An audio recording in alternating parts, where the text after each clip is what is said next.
High on a desolate hill, hidden by creeping fog and towering trees, Waverly Hills Sanatorium looms like a silent predator waiting for its next victim. Once a hopeful refuge for the sick, it has since decayed into a grim fortress of unspeakable horrors. Over 63,000 people died within its walls, their final breaths lost in the corridors that still hum with a dark energy. Even now, long after the last patient left, the building's shadowy halls seem alive, haunted by whispers, shadow figures, and the restless spirits of those who suffered there. Few dare to enter, and even fewer leave unchanged. But not all the death in Waverly Hills came from disease. Among the sanatorium's many grim tales, the story of the nurse who hanged herself in room 502 is one of the most chilling. Found swinging from the ceiling, her tragic end marked the start of a haunting that would stain the hospital forever. Decades later, visitors to the room still report the eerie feeling of being watched, cold hands on their skin, and the distant echo of a woman's sobs. Waverly Hills may stand in ruin, but its dark secrets remain disturbingly alive.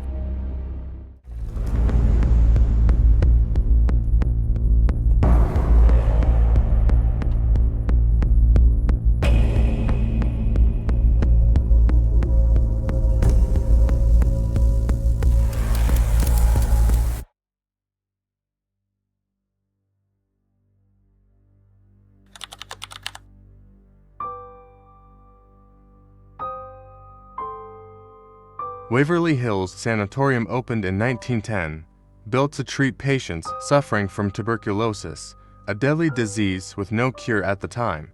Perched on a hill in Louisville, Kentucky, the hospital was initially a place of hope, where fresh air and isolation were believed to be the best treatments.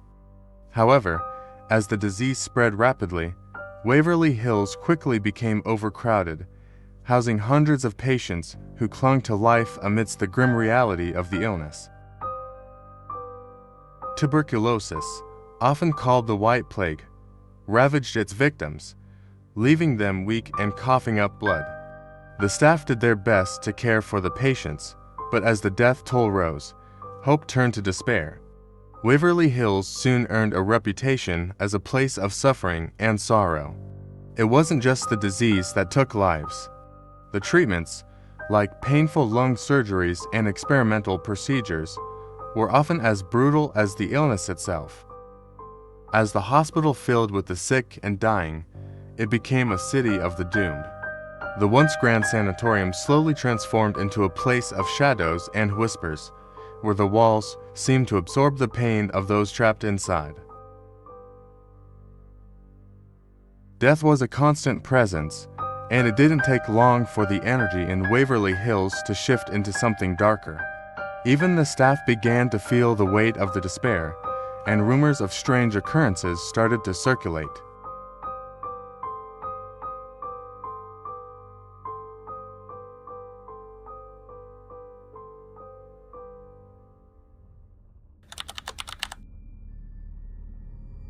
One of the most chilling features of Waverly Hills was its infamous body chute.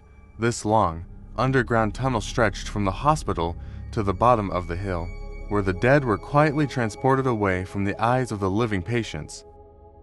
The tunnel was meant to shield the remaining patients from seeing the sheer number of bodies being removed, so as not to destroy their spirits. But the body chute became a symbol of death itself, a dark passage where hope ended.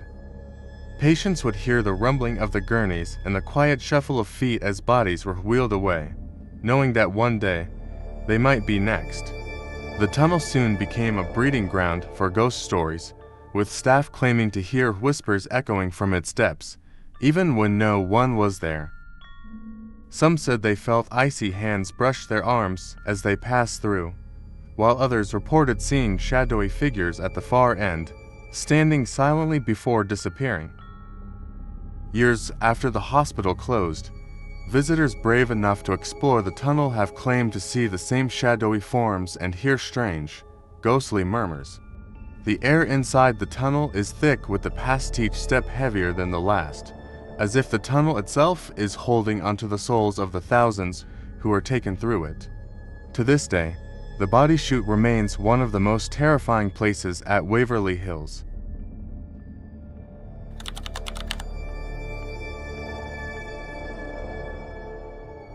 Not all the deaths at Waverly Hills were caused by tuberculosis.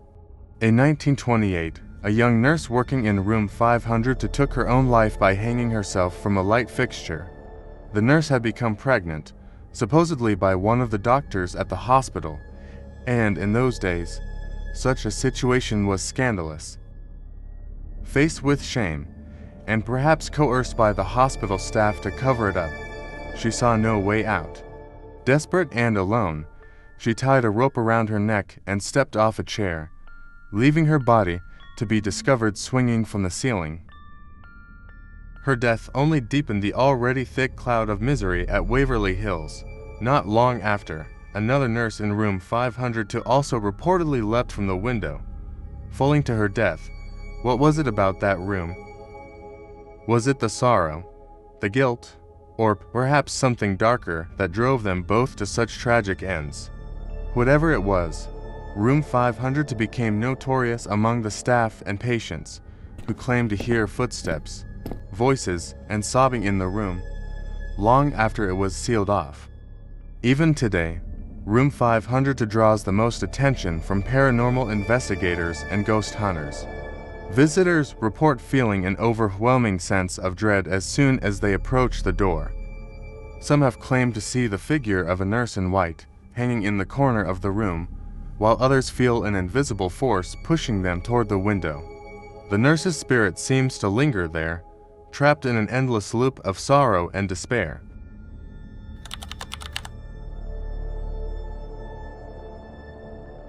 As Waverly Hills grew darker, the stories of hauntings became more frequent.